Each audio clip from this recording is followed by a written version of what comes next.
साहब, बहुत अच्छे।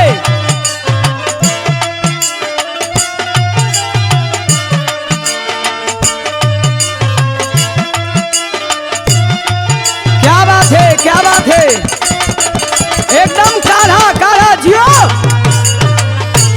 ओहो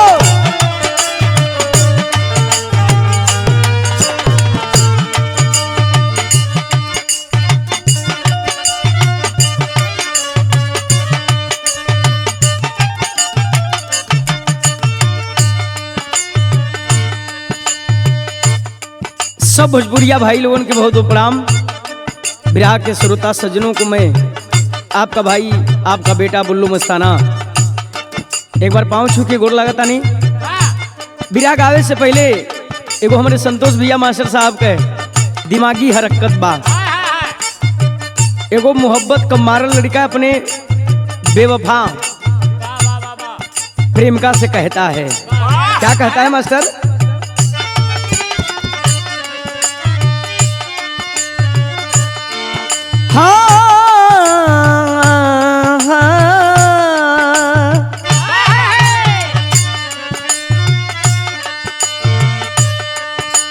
कहे कि पागल तू मुझे छोड़ के जाएगी मैं टूट जाऊंगा।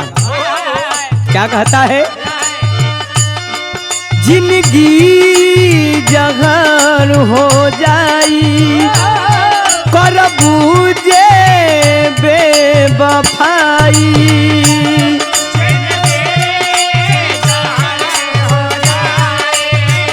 और बहुत अच्छे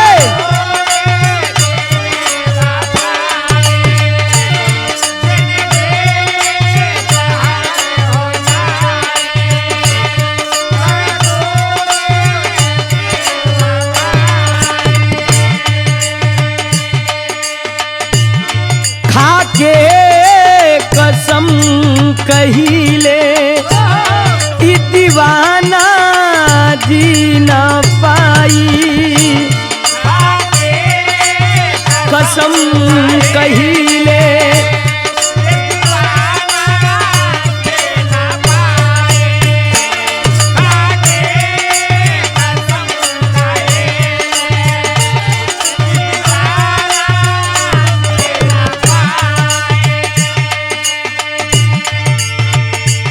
जिंदगी जहर हो जाई कर बूझे बेवफाई।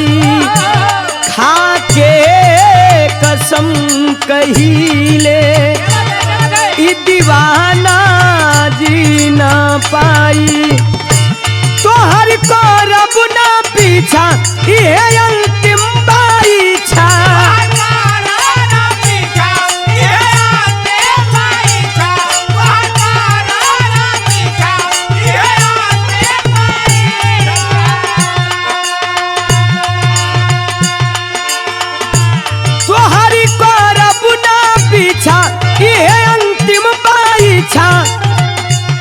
जवन पूछी जवाब वो कर दे जा।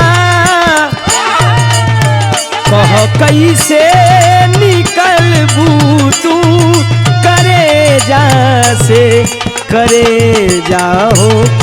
कह कैसे निकलबू तू करे जा से करे जाओ। कह कैसे जियो बारह साधु जी बात।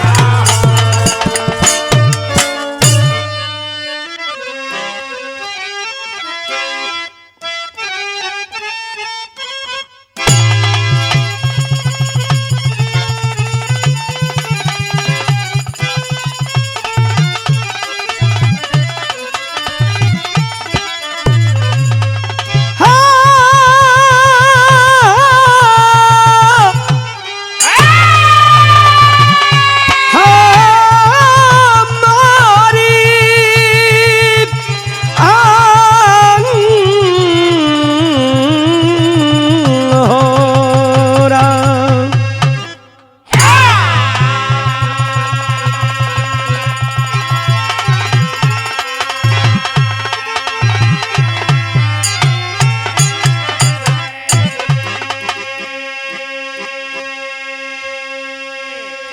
अच्छा बाबूजी, मैं आप सभी का छोटा भाई, आपका बेटा बिरहा गायक बुल्लू मस्ताना, अपनी पूरी टीम की ओर से आप सभी का तहे दिल से स्वागत, अभिनंदन वंदन है, नमस्कार प्रणाम करते हैं।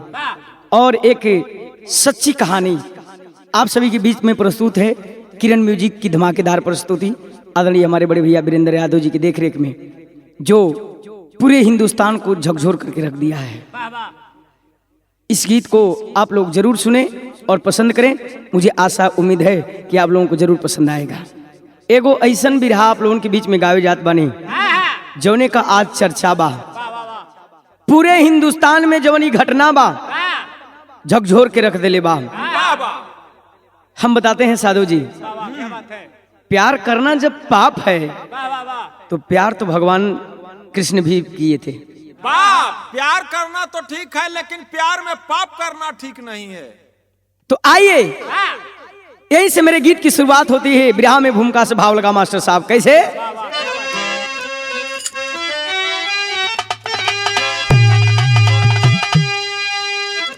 प्यार पावन सुहावन लुभावन सदा,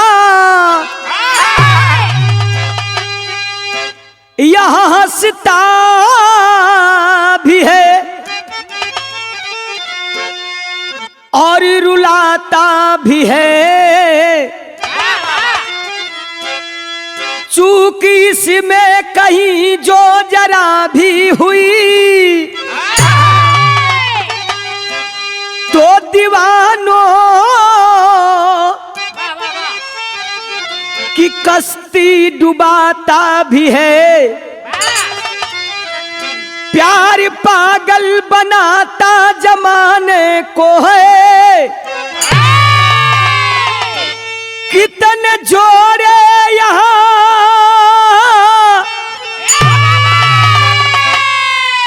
मर रहे प्यार में और रो रही आत्मा इश्क के खून से। कैसी आगी लगी है ये संसार में।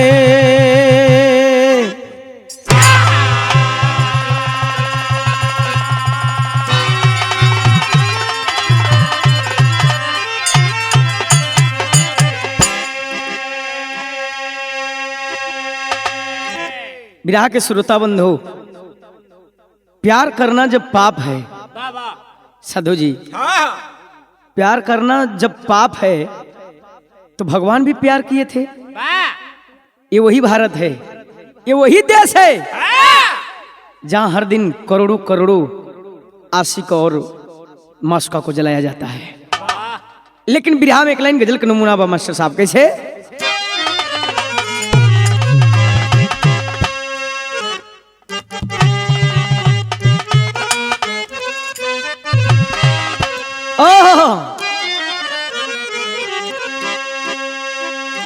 जो प्रेम गली में, जो प्रेम गली में अरे आए नहीं,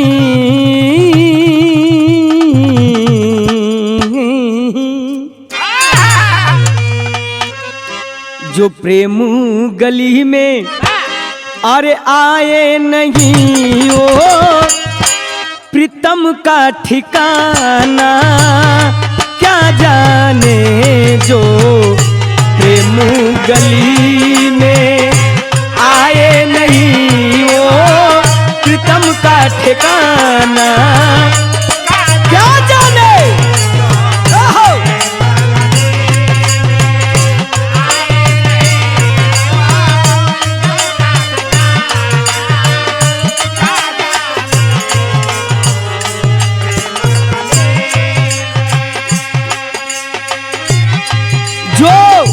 प्रेम गली में आए नहीं, आज वो प्रीतम का ठिकाना क्या जाने। याद रहे जिसने कभी प्रेम, संतोष भैया, जिसे ने कभी प्रेम किया ही नहीं,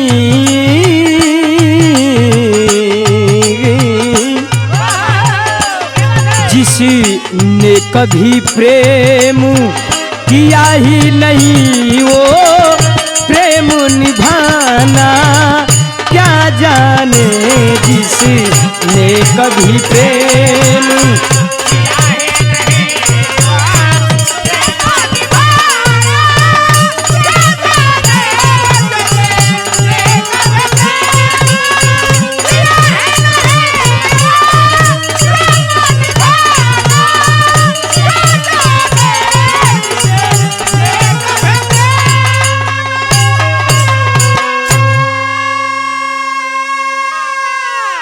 ई तो गजल रहल, लेकिन बिरहा में कवि जी भाव लिखलन कैसे?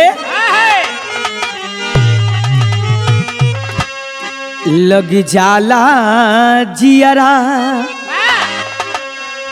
और जेकरा से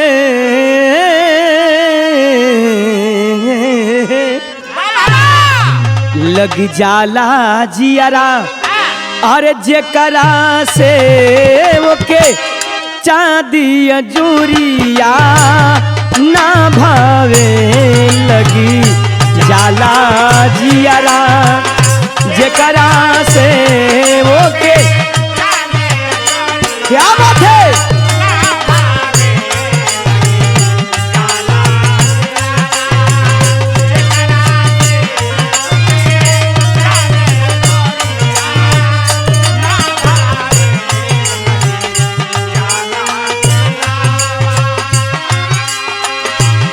लगी जाला जियरा जेकरा से आज वो क्या चांदी अजूरिया ना भावे, काहे? बस जाला जे दिल के भीतरा,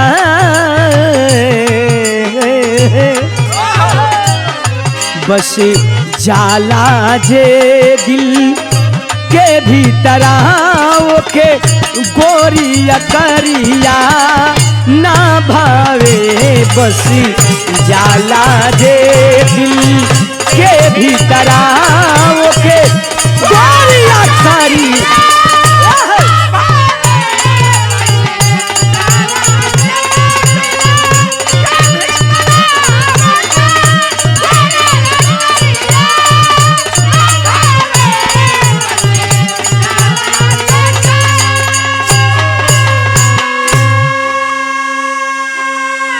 ये से कहानी की शुरुआत हुई मार साहब कैसे?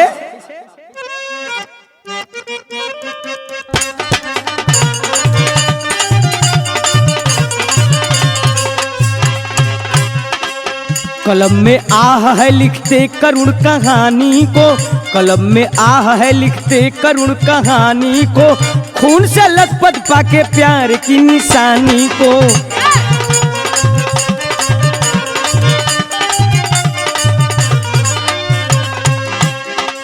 कहानी कहाँ के बा के कर बजर तनी ध्यान दे।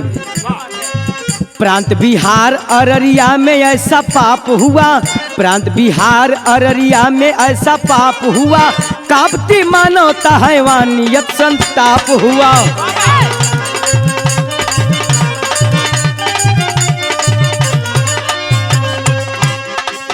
ऐसी नीचता का कहीं भी स्थान नहीं, ऐसी नीचता का कहीं भी स्थान नहीं, नहीं वह मानव जिसमें प्रेम का इंसान नहीं।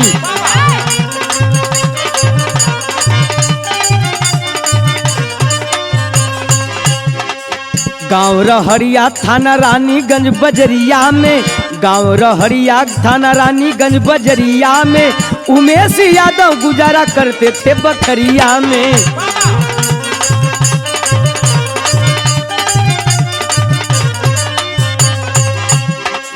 सबसे छोटा बेटा छोटू नौजवान रहा, सबसे छोटा बेटा छोटू नौजवान रहा, आरती के बिन ओ जीते जी बेजान रहा।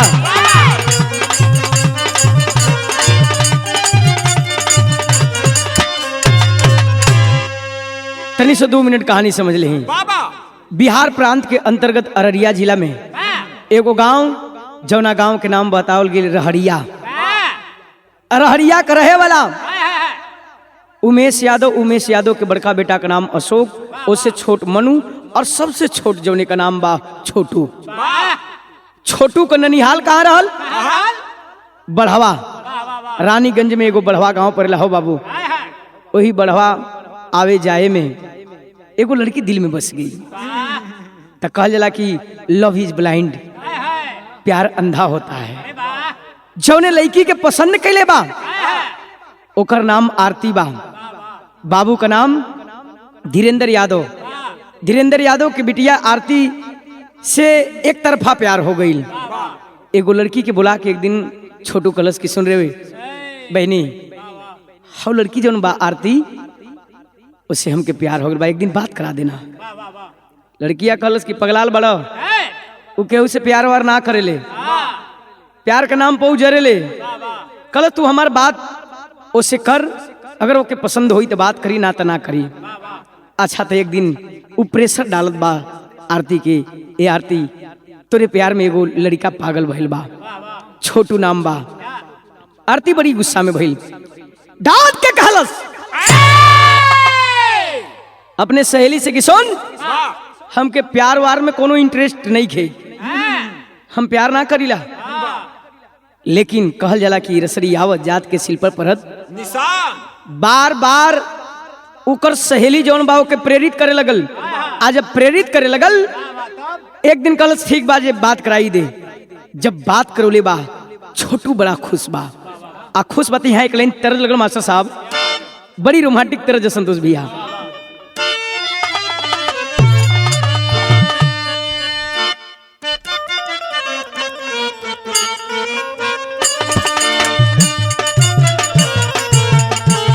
अरे जिया हो उहे तरज बा। कोनो मेहरारू अपना दुल्हा से बड़ी प्यार करत रहल। एक दिन गोदना गोदे वाली आई और गोदना वाली से कहलस, का कहे? ए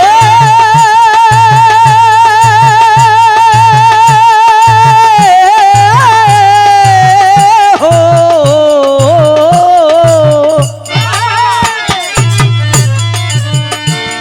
कहे गोदना वाली से, का कहे? अरे चूड़ियों पर नाम हमारा, सड़ियों पर नाम बा, चूड़ियों पर नाम हमारा, सड़ियों पर नाम बा।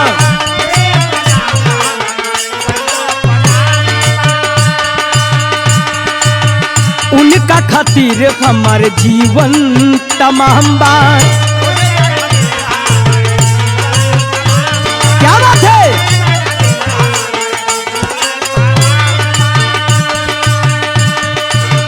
चूड़ियों पर नाम हमारा, सड़ियों पर नाम बा, उनके खातिर हमारे जीवन तमाम बा। सरिधा पूरा दमोर मनामा के, सरिधा पूरा दमोर मनामा के, गोद गोद खाली फाइन गोदनमा के, गोद गोद खाली फाइन गोदनमा के, गोरे हथवा पे नाम सजनवा के, गोरे हथवा पे नाम सजनवा के।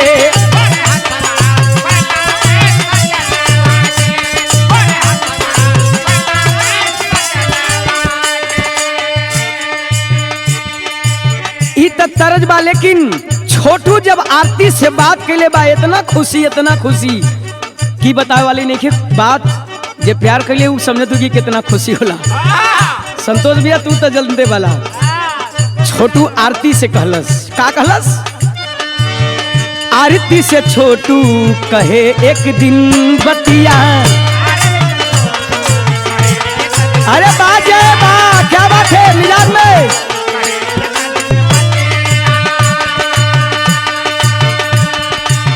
तोहरा बिना न भावे दिन औरी रतिया, औरी रतिया।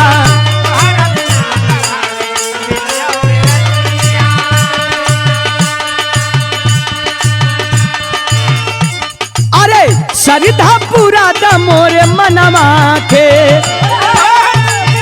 सरिता पूरा दा मोर मनवा के बोला बोला खाली बोला बोला खाली एक बेरी फोनमा पे बोला बोला खाली एक बेरी फोनमा पे आई लव यू ए जान तनी मनवा से आई लव यू ए जान तनी मनवा से आई लव यू हमके तो से प्यार हो गइल बा। छोटू कलश की आरती तो के जहिया से देखले बारी हमके प्यार हो गइल बा तो से मन नहीं खेलागत तोहरा बिन जहाँ कहीं भी रहिला खाली तोहार चेहरा हमरे नजर पे आवेला। का कहे अरे बाती बाती में बढ़ी गईल सुना बतिया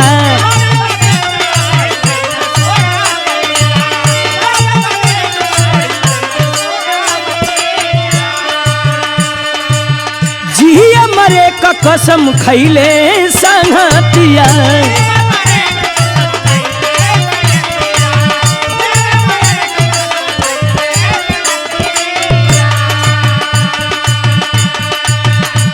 खाली लौके लू तू ही सपनमा में खाली लौके लू तू ही सपनवा में अरे बोला बोला बोला बोला एक बेरी फोनवा में आई लव यू ए जान तनी मनवा से आई लव यू ए जान तनी मनवा से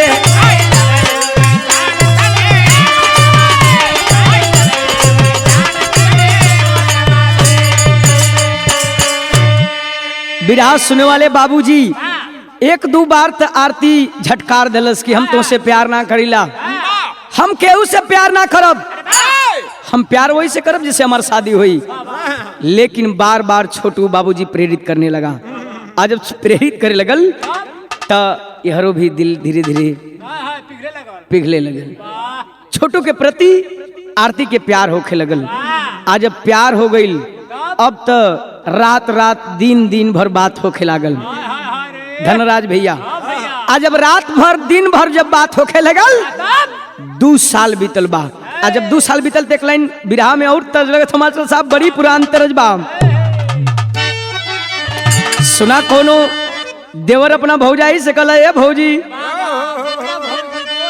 इस सीजन बाम हाई ले लो बड़का बाबा हाई ले लो बड़का आए के खा लो। हाँ हो तनी बजा दे मास्टर साहब।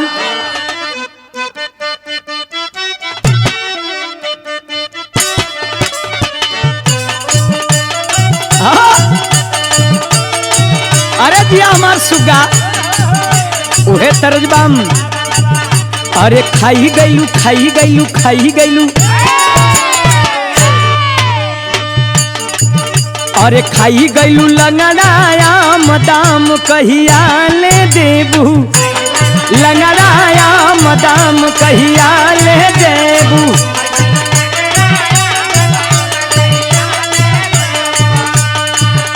अरे कहिया ले देबू दाम कहिया ले देबू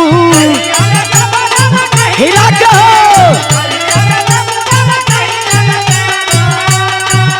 अरे कहिया ले देबू अब कहिया ले देबू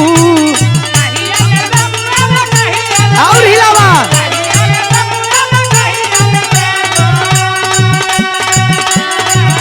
अरे खाई गईलू लंगड़ाया मदाम कहिया ले देबू।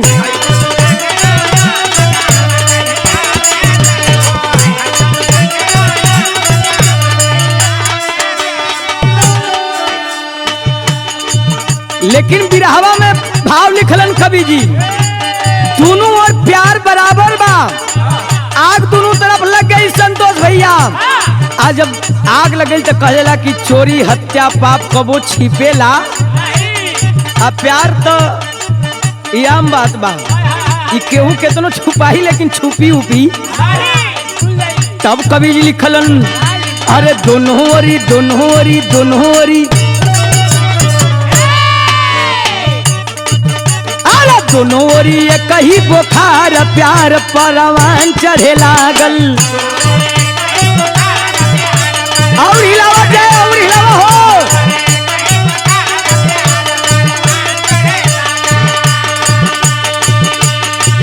परवान चढ़े लागल परवान चढ़े लागल।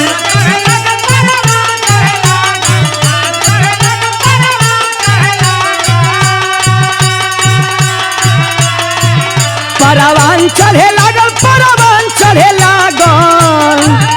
अरे गली गली गली गली अरे गली गली भइल प्रचार प्यार परवान चढ़े लागल। चार प्यार परवान चढ़े लागल।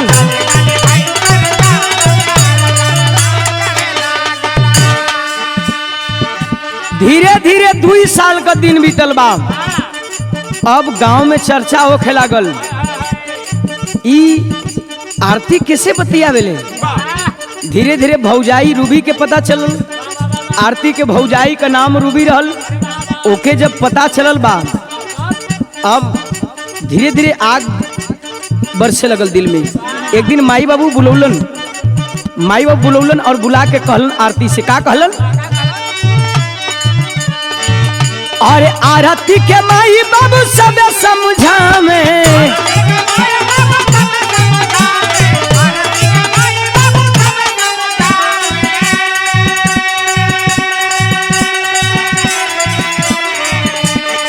ए भैया, आरती के माई बाबू यानी धीरेन्द्र यादव कहलन की बिटिया रे तू जहाँ कदम रखा तारी गलत रखा तारी। तोरा ई कदम बढ़ौला से हमार मान सम्मान चल जाई। हम तोर बियाह करब बढ़िया से धूमधाम से। अरे इज्जत बचावा बेटी है बतलावे।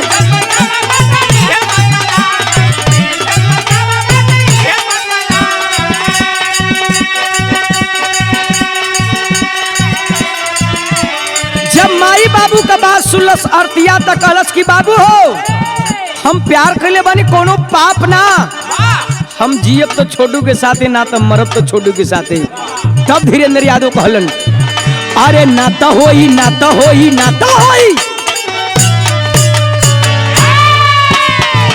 अरे ना तो होई जिंदगी बेकार प्यार परवान चढ़े लागल। ना तो होई जिंदगी बेकार प्यार।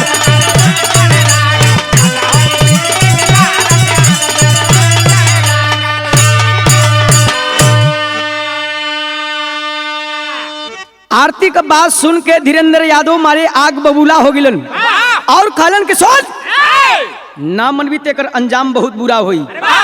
आरती कलश की जो अंजाम होगा हम देखेंगे, लेकिन हम छोटू के बगैर ना जी पाई।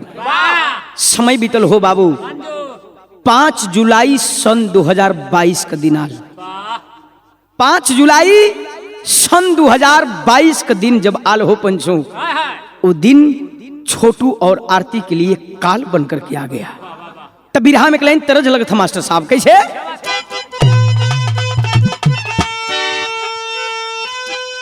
अरे सासु मारा तनाम,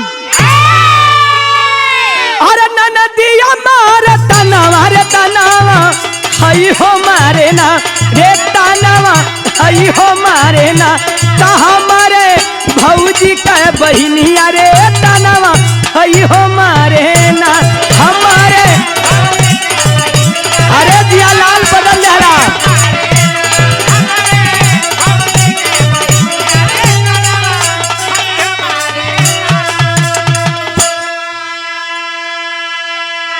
ई तो तरज बा, वीर रस का तरज बा, लेकिन बारे जाए तो को माने के पड़ी भाई।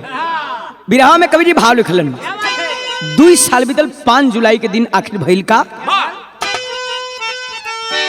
और धीरे धीरे बीतल जबू, और धीरे धीरे बीतल 2 साल के जब दिन हमारे इज्जत माटी कैले ना, ताई इज्जत माटी कैले ना। सोचे आरती के बीरन हमारे इज्जत माटी कैले ना। सोचे आरती के बीरन हमारे इज्जत।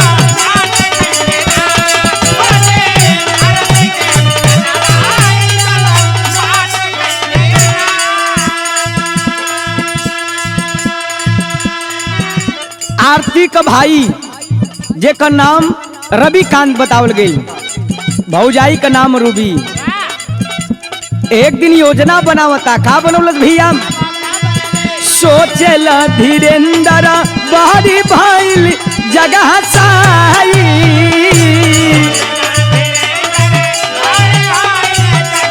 हसाई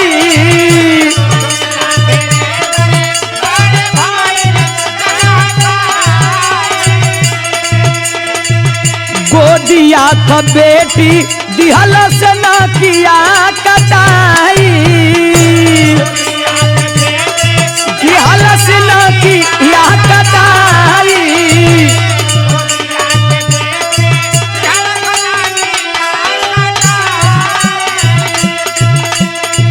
भाई भाऊजाई मिलके, भाई भाऊजाई मिलके बनवल योजना रे इज्जती माटी कैलना, ताई जती माटी कैलसना, ता साथे बहनोई पवनवा रे इज्जती माटी कैलसना।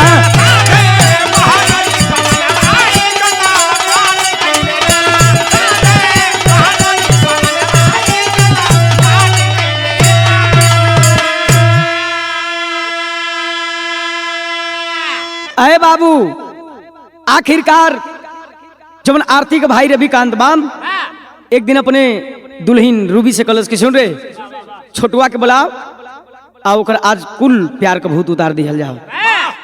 योजना बनाते हैं। वही दिन जवन आरती का बहनोई बा पवन ओहू के भी बुला ले रविकांत। आरती का भौजाई जवन रूबी बा फोन के लिए छोटू के यहाँ और कलश की का हो छोटू तू आरती से ढेर प्यार कर लेना। कलश भौजी पूछा मत तो कलश की सुनो आज केहू घरे पर नहीं खे, हम ही और आरती बानी और आके तू मिल ला। यार मिले के बोलौलस यार सारा योजना तैयार के लिए बा। तो लिखते हैं कवि जी रूबी भाभी कहन लागी, अरे रूबी भाभी कहन लागी यह मंजर है बर्बादी का। छोटू से बोली अब आओ तुम बात करेंगे शादी का। आओ तू आरती से मिल लो अतवार शादी का भी बात हम चला दे धीरे धीरे। आगे पीछे ना सोच सका, अरे आगे पीछे ना सोच सका, ना शंका मन में खाया है। भाभी की बात मान छोटू आधी रात को आया है। आज जब आधी रात का आई तो भाई काम पकड़ लिए भूखे भेड़िया, अरे पकड़ लिए भूखे भेड़िया पहले से सब तैयार हुए। बंद किए कोठरी के अंदर लगे पीटने खूंखार हुए। है बाबूजी छोटू जब आई बा आधी रात के उसमें घड़ी 2 बजावत बा। जो आरती थी 2 बजे रात के टॉयलेट के लिए निकली तब तक छोटू को देखती है तो कलश कह रहे तू कहाँ यहाँ काहे अइला ह? आज तब तक भौजैया पहुंच न गई रूबी जम रहल। कल चिंता मत करा हम बोलौले ही, आज हम बोलौले ही इतना सुलस आरती हो बाबू कलश की तू चल जा यहाँ से, तू चल जा तोरा खातिर ठीक नहीं खे यहाँ आई। लेकिन बाबूजी छोटू कहा कि भाभी बुलाई है हमारी शादी की बात करने के लिए। आरती मैं तुमसे दूर नहीं रह पा रहा हूँ। अब धीरे धीरे पाप जो है सर पे सवार होता है तब तक सारे लोग पकड़ लेते हैं और पकड़ करके छोटू को एक कोठरी में बंद कर दी और बंद करके लगा मारने बाबूजी। और जब मारते हैं उसमें विदेशी का भाव लगल मास्टर साहब किसे अरे आरती कहेले पीटी अरे पीटिया पन छातिया हर मारा जान छोटू के पर नवाए बाबूजी इन्हीं के सहारे हम हर जिंदगी बिताइले अब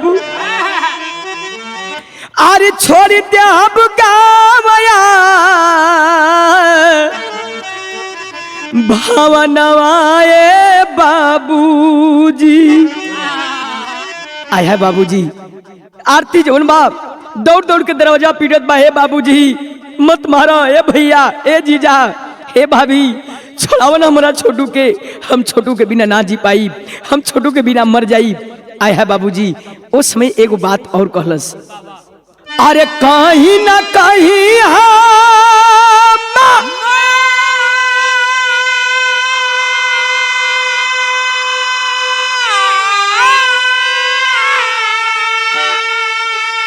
अरे सदिया जरूरे करब, अरे नहीं के माना मोर ठेकनवाई बाबूजी। अरे सजे से पहले मोर उजाला जी न बगिया हो, नाता जिनकी होई मोर बिरनवाई बाबूजी। आय है बाबूजी। लाख पीटती रही, दरवाजा चिल्लाती रही, लेकिन छोटू को मारना बंद नहीं की। ओकर जवन जीजवा बा, आरती का जीजवा, वो तो खड़े लाठी मारे, आह चिल्लाए, रात से मारता था बाबूजी। तब तक आरती वहां से जाती है और छोटू के मामा के घर जगावत बा, मामा, हे मामा, छोटू को जान बचा लो, हमरे घरे के लोग मारत बाप, हमरे घरे के लोग मारत बाहू मामा। छोटू के मामा कलन की बेटिया, चला हम जल्दी आवत है, लेट कर दी। आ तब तक हवर रूबी देखलस की आरती कहीं से आवत बा। आ तब तक रूबी जो है बाबूजी पकड़ के आरती को और एक कोठरी में बंद कर देती है। तब यहाँ बिरहा में टेरी से भाव लिखे पड़े मास्टर साहब, कैसे?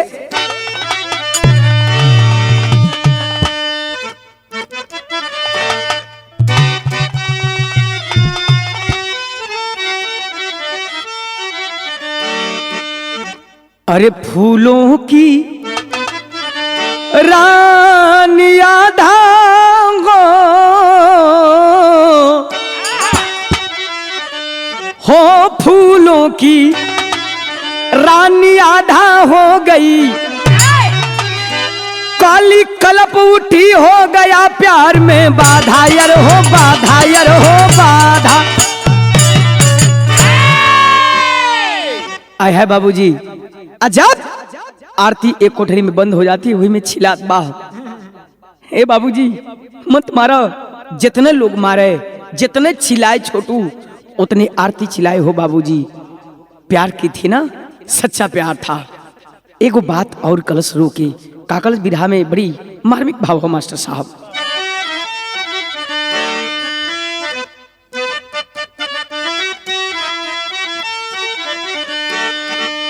आरतिया कलश की हमारे जनमा के,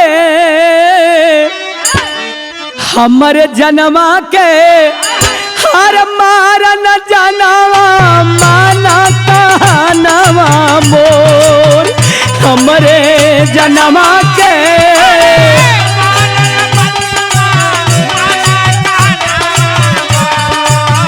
हमारे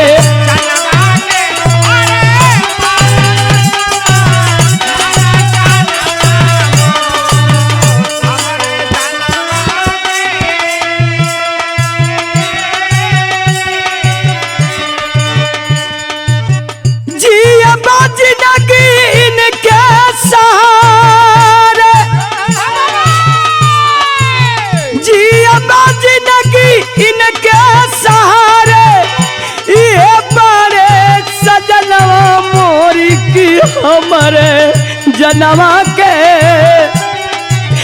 कि हमारे जनवा के हर मारा ना जनवा मान कहनवा मोरी, हमारे जनवा के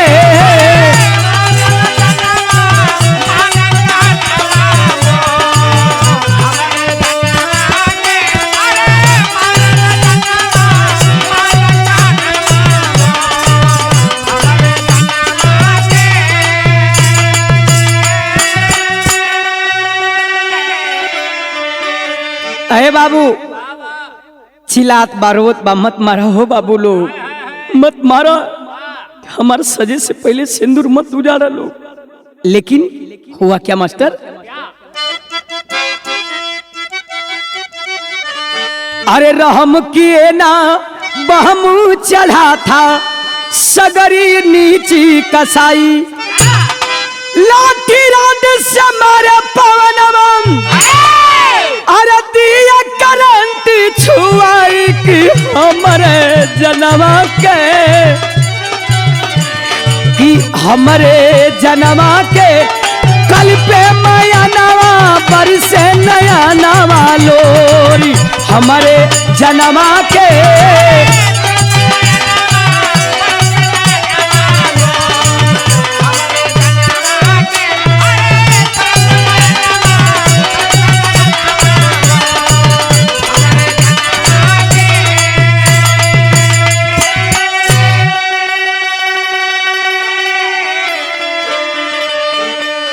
अरे बाबू आखिरकार छोटू को मारता चला गया। उजौन पवनवा बा कबो लाठी कबो रार से मारे, चिल्लात भाई हर आरती ये बाबूजी जुग छोड़ डालो, हमरे यार के मत मारा, हम इनके बगैर ना जी पाई।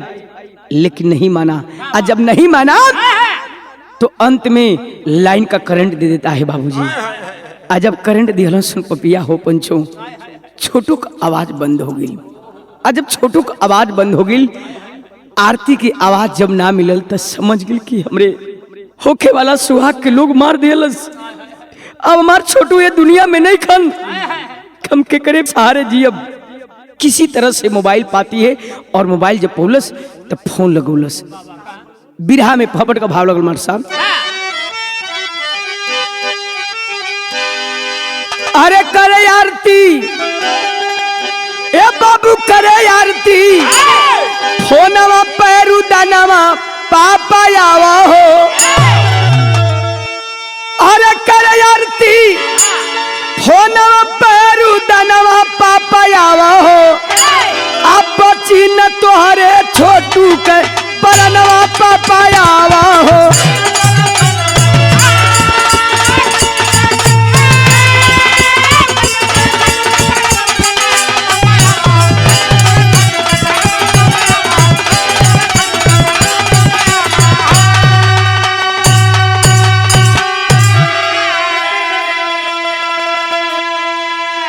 बाबू भाई बने कसाई, संगे बाजी जब पापी हो, तल पे छोटू छोड़ती नहीं खे, अब पाप गईल बा व्यापी हो, अरे पानी के जगह पेशाब पियावे सैतनवा पापा आवा हो,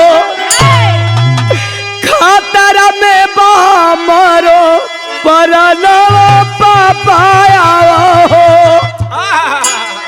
ए बाबू आरती छोटू के पापा के यहाँ फोन लगोलस, किसी तरह से फोन लगा के पगलस कि पापा जल्दी आवा, अब तुहार छोटू ये दुनिया में ना बच पैहन। हमार भाई हमार बाप हमार जीजा छोटू के बहुत मार मरले बलन पापा, आवाज बंद हो गई बा, हम मजबूर बानी, हमरे जान के भी खतरा बा। आखिरकार बाबूजी जब माई ई बात सुन ली कि हमार छोटू के लोग वहां मार दिले बा, तब तक माई का हालत का तनी बिरहा में अल्लाह से भाव लगल मास्टर साहब।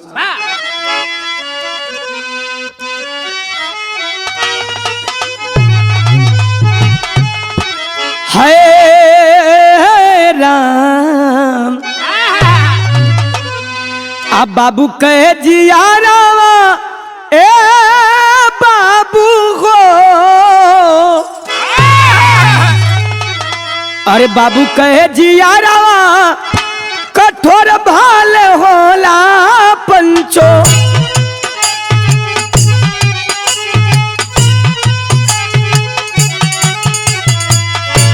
माई कहिया रावा होला ममता कथा,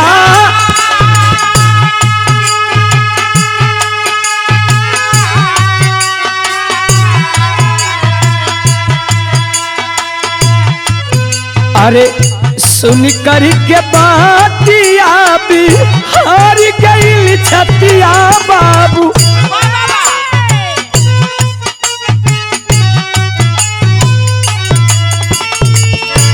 माई बाबू दुआरा पहो गईले लचा।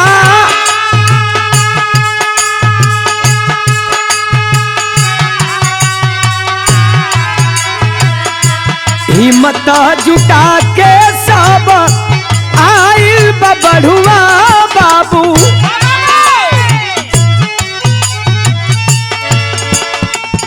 यादो धीरेंद्र बैठल रहले दुआ।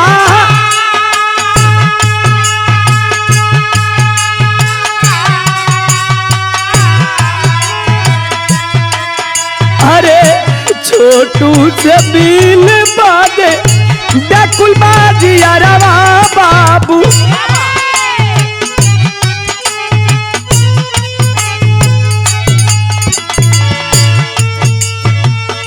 कोठरी के अंदर छोटू तड़फड़ात बा।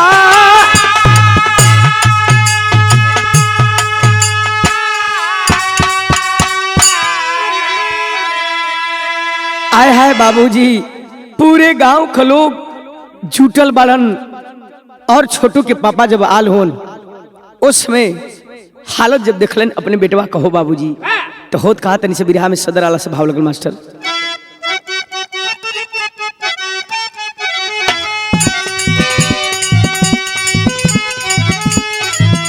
अरे देख के हालातिया बिगाड़ गईली बातिया।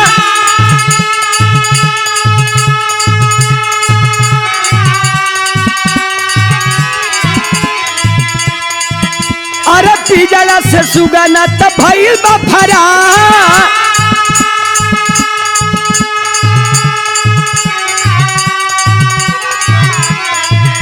अरे पूरे देशवा में कोहरा मच गई।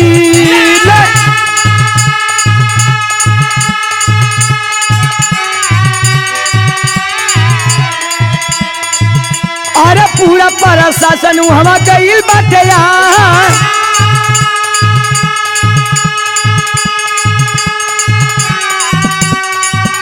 अरे आरती से सहाय नहीं मिटऊ के जुदाई।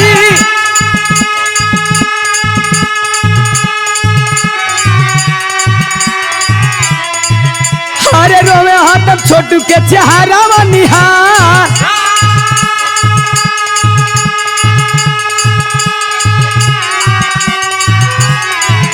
अरे आइल प्रशासन पकड़ले मुदैया।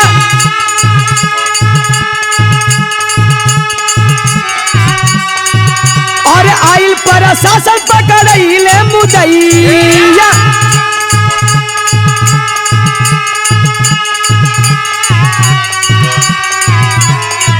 अरे भैले गिरफ्तार धीरेन्द्र जहिबा।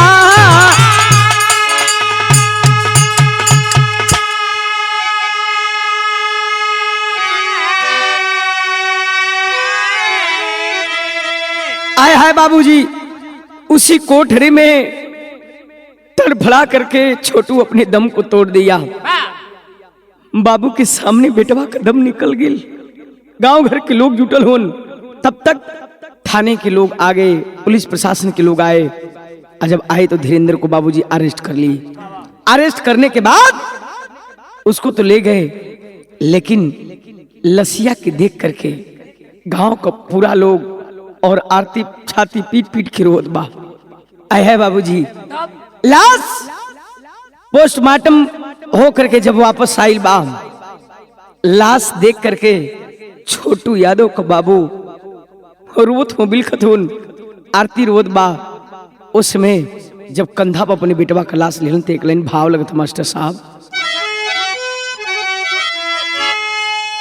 कन्हैया पर लसिया ले ले हुन बाबूजी, जब लेके चलन हो भैया, आरती का चेहरा देख के और अपने बेटा के कंधा पर ले ले हुन, उसमें का भाव लगल।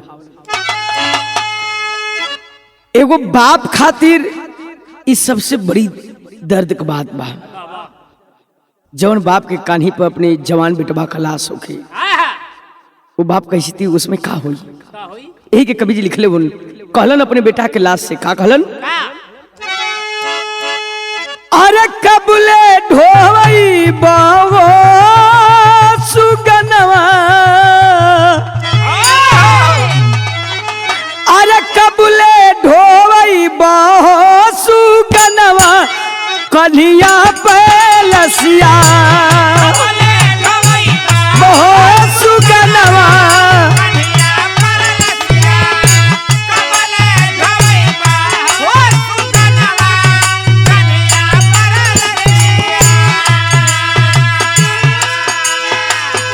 माई कया किया के ज्योति छीन लिहला बेटा,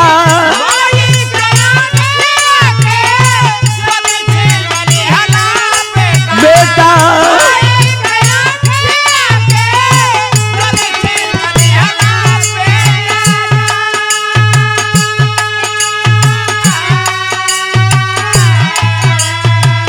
हमारा बुढ़ाइया में कमर तोड़ी दिहला बेटा,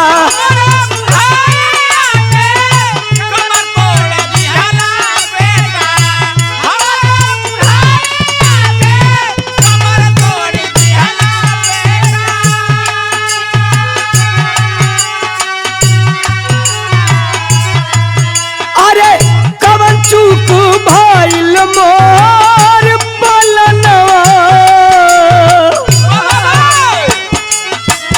अरे कवन चूक भइल मोर पलनवा सुगनवा बोला,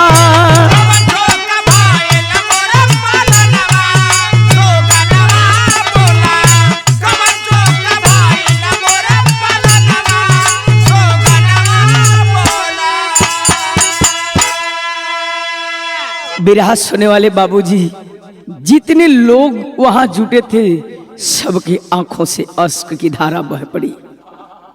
आरती का तो पूछवे मत करा हो बाबू, लाश के साथ साथ आरती श्मशान घाट पर गई और श्मशान घाट पर जाने के बाद हुआ क्या मास्टर साहब, जब चिता में आग लगाने लगी बिन बियाही विधवा बन गई, बिन बियाहे सफेद साड़ी जब बदन पर चढ़ल तो उस समय धीरज के बाद अब टूटत बा आखिरी मीत से विदाई बा। उस समय खड़ी का भाव लगल मार साहब, हुआ क्या?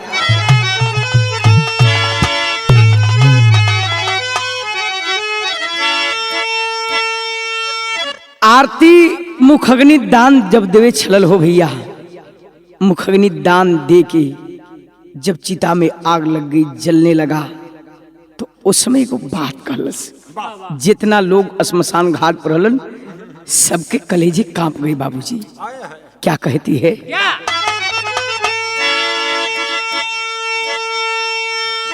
अरे कही के गैला जवन,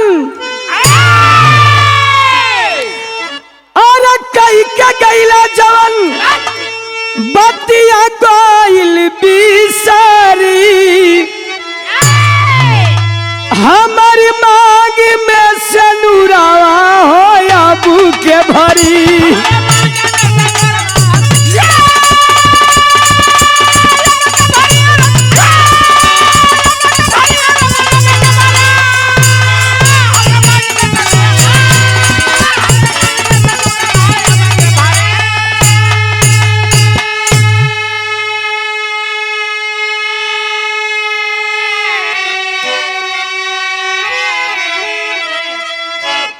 कहलस की जीवन भर निभावे का साथ कसम खैले रला, आज हमके तू अदजल में छोड़ के जात हुआ ना, तेगो बात याद रखिया, हम ऐसे दुनिया से ना जाई।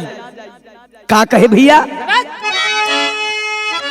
हर अखिया से बहेला करे जवा कह पी रहो, आप धावा कहाई की कुंवारता कदीर हो,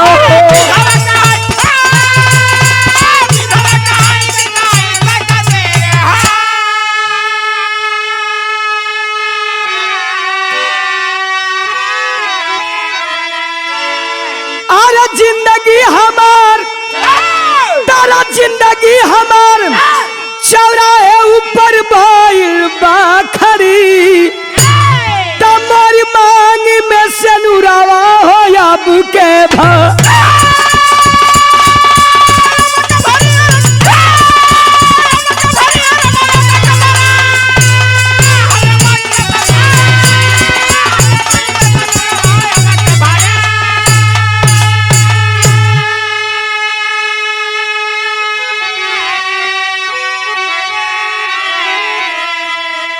देखते देखते छोटू की चीता बाबूजी धाए धाए करके जल करके राख हो गई।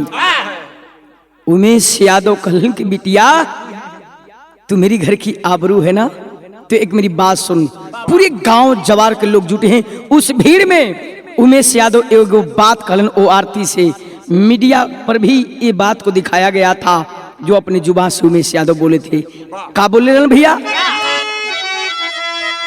हरे कहे उमेश यादव अरे आंसू भरना या नवा अरे आरती में देखब अपने छोटू का बदाना।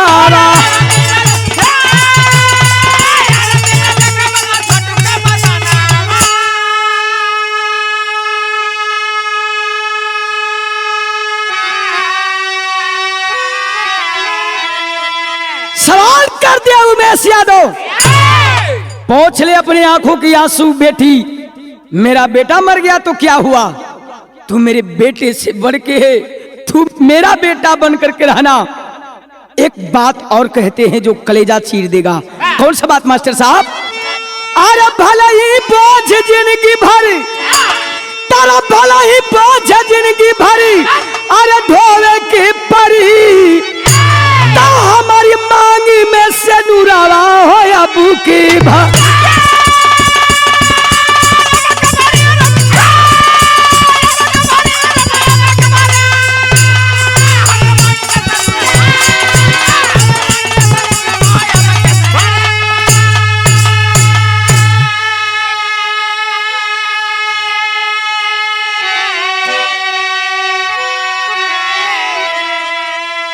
पूरे मीडिया वाले, टीवी वाले, अखबार वाले पहुंच गए। पूरे देश में ये चर्चा फैल गई। आज जब फैल गई बाबूजी, जब मीडिया वालों ने सवाल किया कि आपको इंसाफ, कैसा इंसाफ चाहिए, रोज डेली इंसाफ मांगती थी आरती कि मुझे इंसाफ चाहिए, तो मीडिया वालों ने सवाल किया कि आपको इंसाफ कैसा चाहिए, तो उस समय आरती कलश छाती पे ठोक करके एक बात कहती है, क्या? अरे कहेले आरती, अरे कहेले आरती फांसी भैया के होई अरे तब रूपी बाबूजी जाल खानवे में रोई।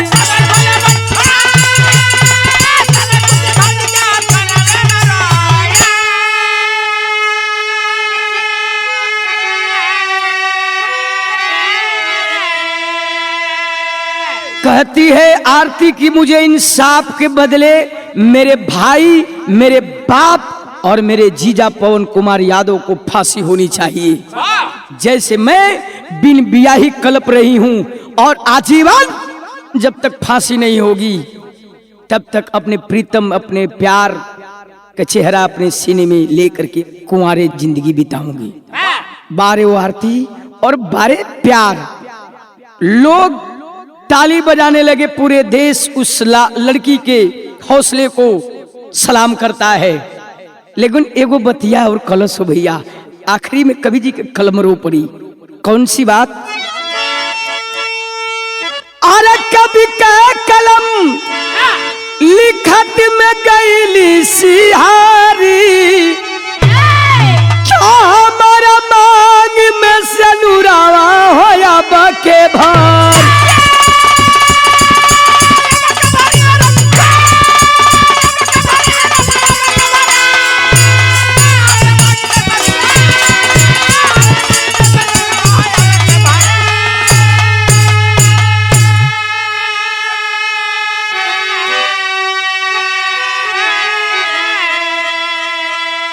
जौने दिन छोटू का श्राद्ध मनावल गेल हो भैया, तेरे ही मनावल गई।